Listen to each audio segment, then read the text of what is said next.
The state of the Yankees.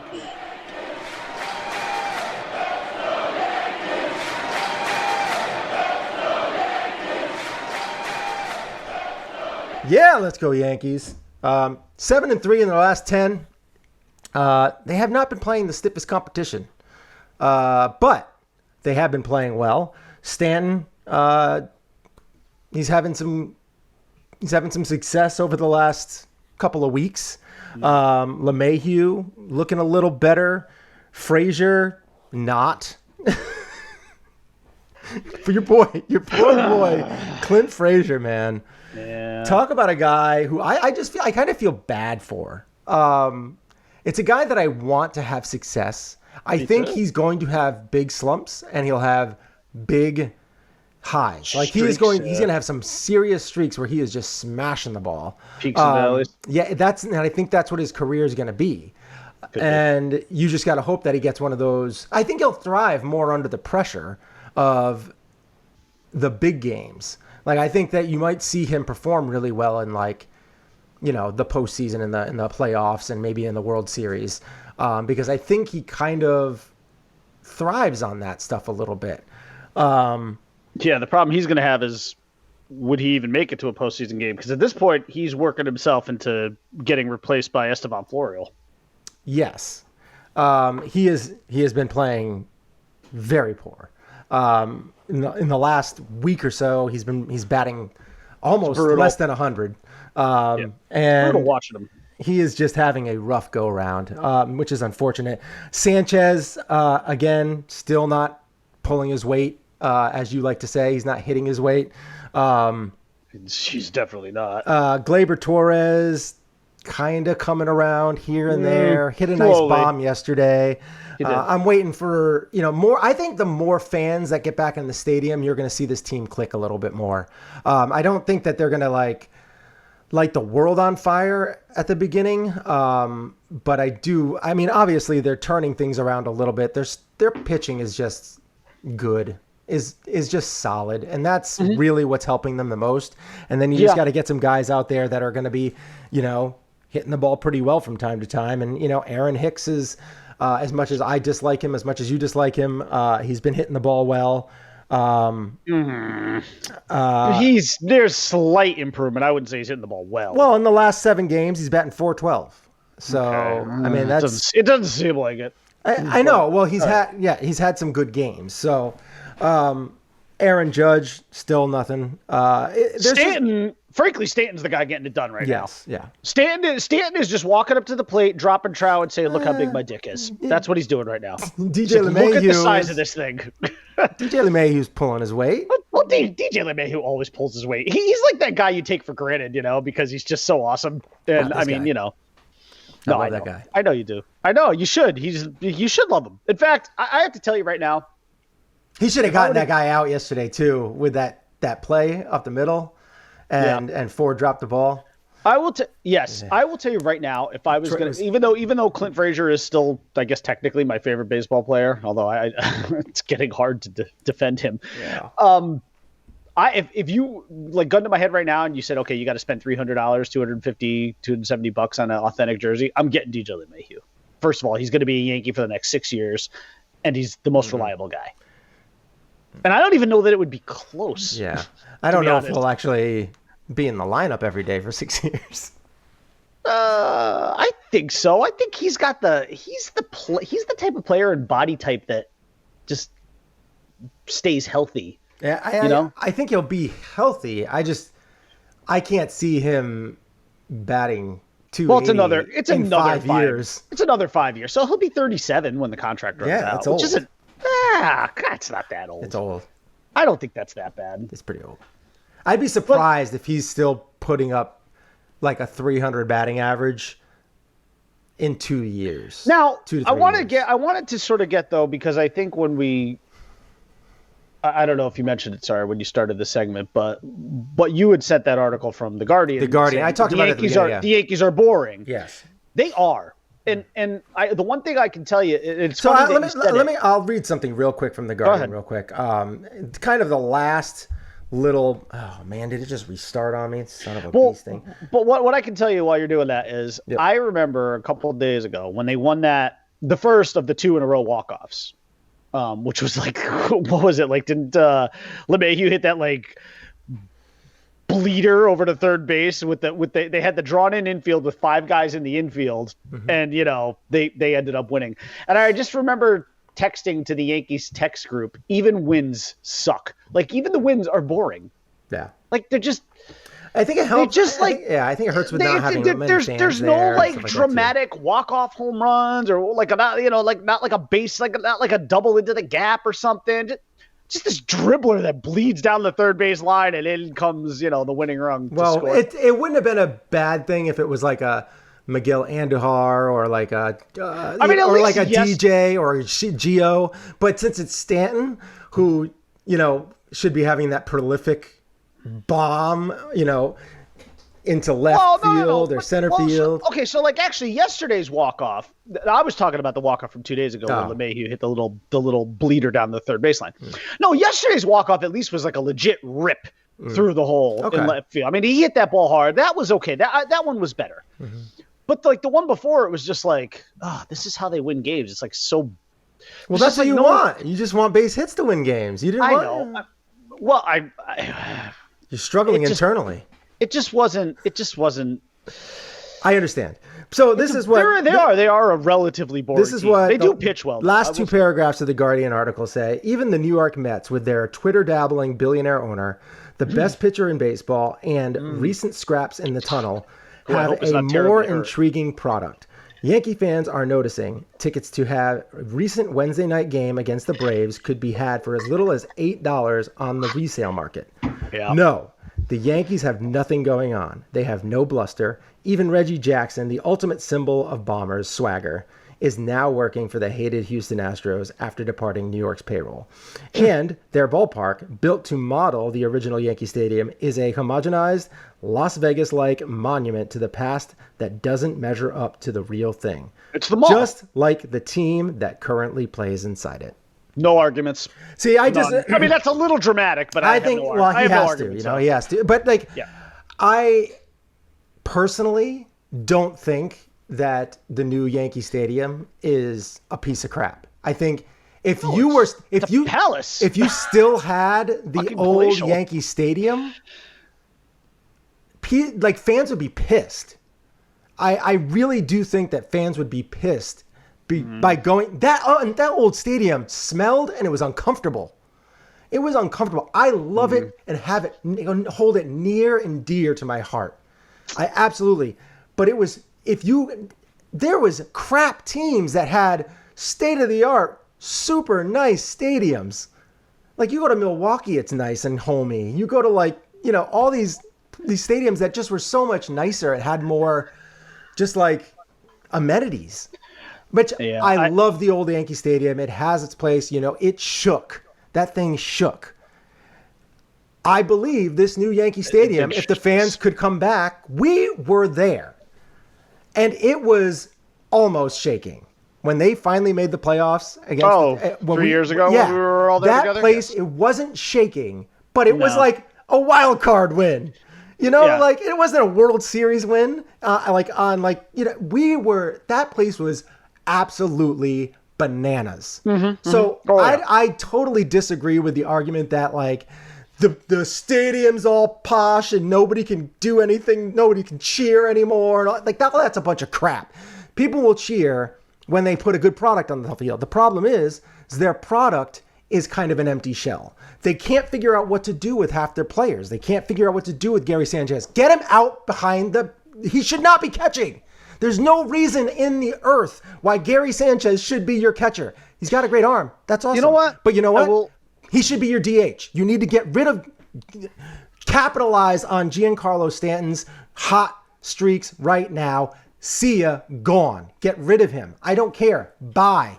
You need to free up that DH spot. You have too many people. You can't do all this changing lineups every day and everything like that. Athletes are creatures of habit. They need to know where they're going to be batting for the most part. Like if you want to alternate them between spots, like You're going to either be batting third or fifth. You're either going to be batting fourth or second. Like those are the things that they can deal with. You can't be like, all right, today you're batting third. Tomorrow you're batting seventh. Today you're batting ninth. Today you're batting first. Like you can't do that. Today you're playing center field. Now you're DHing. Oh wait, now you're going to come off the bench. Now you're going to be doing like you can't do that to these guys because then they can't. You need the reps. You need the motion where that is just like second nature. And if you keep doing all this, you're never going to put out a solid product on the field. That's the problem. The pitchers aren't having an issue. You want to know why? Because they know they're growing out every 5 days. Mm-hmm. That's a problem. You're taking these starters who are normally everyday players. You switch the lineup when injuries happen. They happen all the time, especially on this team. Yep. That's when you switch it up and say, all right, I know you were batting third, but you know what? Aaron Judge went down. Now you have to move to the fourth spot, or now you have to move to the fifth spot because we think DJ LeMahieu is going to be better in the third spot because of this. And that's where you're going to be stuck until he comes back. Yep. Okay, great. That's what you do. You don't keep tinkering with a lineup that much. The Rays can do it. You want to know why? Because they're all 22 years old. Yeah. And they're not used to that. Well, and just they have to fight for their day. They have to fight for their position every single day because they're so young. And they know that if they keep fighting, they'll eventually get paid by another team in 3 to 5 years when their rookie contracts avail up. So that's just please give their position players some solid foundation. Yeah, and I just keep standing in the 2-hole. That's all I can tell you right now. I want to just go quick back, though, to the stadium thing. There is some merit to the argument, though, about – because I can tell you, I have, to date still, been at the new Yankee stadiums. I was there for its finest moment, easily, without a doubt. The Game 6 clinching World Series win over the Phillies in 2009. I was there for that game. While it was very loud, I can count easily on another hand how many times I was at big games at the prior Yankee Stadium that were not World Series games. They were louder. That had not only louder, but when you talk about the shaking of the building, to the point where I remember actually being a little bit afraid for my life. Thinking like, how is this structure going to... How's it going to stay up? The ground is moving beneath my feet right now. Yeah. Two in particular. The Jim Leyritz walk-off home run in the bottom of the 13th in the 1995 Division Series against the Mariners. When he hit that ball into Those are huge moments, When he hit that ball deep into the night and it went out over the right center field fence. I was in that upper deck. Yeah. That place was... I mean, it was up for grabs, and I felt it was like tectonic plates beneath your feet. Yeah. And then the other one that I really remember also being incredibly loud was the get your tokens ready moment in the ALCS, also against the Mariners, when the Yankees beat the Mariners in 2000, when David Justice hit the home run deep into the right field bleachers, 3-run home run to give the Yankees the lead and set up the Subway Series. My wife and I were in the left field upper deck, and I thought it was the end. I actually thought that's where I was going to die. I was going to all right, I'm going to die in Yankee Stadium. That's fine. This is fine. This building is going to collapse under my feet. When the Yankees won in 2009, now again, some of this has to do with the way the building is physically structured. Also, you have to remember the old Yankee Stadium. When you were in that upper deck, you leaned over and it was like you were on top of the field. Yeah, you are now set significantly back in the new Yankee Stadium. Yeah, it was a little scary. Like when I can tell you right now, when I have watched most games in section 420A or B, which is basically upper deck directly behind home plate. That's where I've watched most of my Yankee games. I can tell you that being in that seat in the old Yankee Stadium versus the current Yankee Stadium, it's got to be like 100-foot difference as to how much closer you are to the field. Mm-hmm.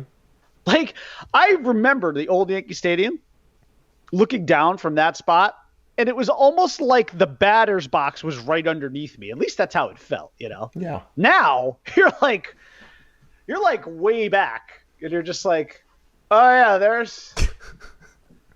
I think that's Aaron Judge. Sit closer to the field. I don't know. Yeah, I mean, it's just, no, I love those seats. But anyways, it's a different structure. But I will tell you, though, when we were there in 2017 for the wild card win, and then I was there for subsequent series after that against the Indians and the Astros, that place was rocking. It was like the old Yankee fans had come back. It was rocking. Yeah. It was rocking. It wasn't moving. See, this is the problem with the stadium too, is that there is so much stuff to do. Like, you can just walk around. Yeah, it's a mall. You can walk around and get stuff done, particularly during the day. But like, I really feel like in big games, you're not going to be leaving your seat to go do that because you want to sit there and watch the game. You need to be there. You need to have all that stuff on you. Like, and not necessarily in the first to third inning or something like that. Like, yeah, you can kind of walk around and still, you can see the field from everywhere you walk. Oh yes, the concourse is it's amazing. But yes, that part is amazing. But I think as of like inning 6, 7, 8, like when the game starts getting close, that's when everybody gets back to their seats. They have all their stuff, and they're just now like, all right, game's getting on the line or not, or you're blowing them out, and it's kind of like whatever. But that's when you really are starting to like. That's just how I feel. Like, it's different, but it's not like an empty shell. Like, that's what I don't like. I don't like the comparison to the current Yankee team, because I do believe the current Yankee team is a little bit soulless. They're not. Yeah, they are. And there's no juice on that bench. Right. And I think that they need to get that back. And the only way to do that is they have to get some of these superstars that are there out. Mm-hmm. Like, you have a Miguel Andujar who's barely going to play. You know what? Free up some spots. Get some young talent in the minors for Giancarlo. You don't need to fill his spot. Just get a bunch of young talent. Like, you want Giancarlo Stanton? All right, well, let's take this pick, this pick, this pick. Yep. That from the last couple of years. We'll take those guys off your hands, and you can have him. And that might help like a team like the Padres or something like that, like get over the top. Like, what the Yankees could be similar to what the Marlins did when they traded Stanton to the Yankees, is they could eat some of the contract and they could make it even more palatable. You don't need to fill his spot with a current on roster talent. You don't need to do that. You have plenty. Yeah, you do. Bring Florial. I mean, first of all, the other thing that bothers me about Stanton is, let's be honest, while he could play the field, he's basically an albatross as far as, I mean, he's a DH. Yes. He's a DH, and he's sucking up that spot. Now, right now, you kind of have to back off the Angels. A little. The Angels, that'd be perfect for him. Yeah, right. It would be. I mean, right now, plus I wouldn't mind him going there because he really couldn't hurt the Yankees unless it was in the postseason. Yeah, which could happen. Which could. With Trout and Stanton. Back to back. That's scary. The best. And Ohtani? Oh, yeah. Imagine those three? Oh, my God. He's unbelievable. That's a hell of a 2-3-4 or 3-4-5. I really wish Ohtani had become a Yankee, because he would have been my favorite Yankee. I know he would have been. I know he would have been. He was good. That would have been nice. He's a special kid. But the only place that wanted to let him do both is. Yeah. Mm-hmm. Yeah. He actually. What was funny was he really never even considered the Yankees. He met with them, but that was it. Because they probably said, "Yeah, we'll let you pitch." They probably didn't want to let him hit, or they were going to be like, "Yeah, you can play the field." But if you were the Yankees, though, why wouldn't you want to let the modern day Babe Ruth do his thing? Because Hal is a. I mean, how great of a marketing thing. Hal is he's a weenie. Hal is a weenie. He won't do that because he sees long-term dollars rather than. He's a money guy. Yeah. So he doesn't want to put he doesn't want to put high risk on that player. He's like, do one or the other, and then we'll go for it, because you can do either. But we're not going to have you do both, because that doubles the chances of your injuries. Isn't it weird? Like, I almost wish that there had been a third Steinbrenner boy or even another, just somebody who would have been somewhere in the middle between Hal and Hank, because Hank was like team extreme, like his dad, but even probably worse. Well, he's worse because he doesn't know baseball. and then Hal is least, just this, yeah. you know. At least George is like this George knew figure. baseball. Hal's just like this weird figurehead that's quiet and doesn't say much, and you rarely hear from him, and it's like he's kind of a recluse. Yeah, he's the accountant. Yeah. Where's the? They have another kid actually who's also involved. Like, I can't remember her name. The daughter. Like, is she somewhere in the middle? Could she be a better owner? Oh, I'm sure she could. I'm certain she could. I don't know. She probably just doesn't want to.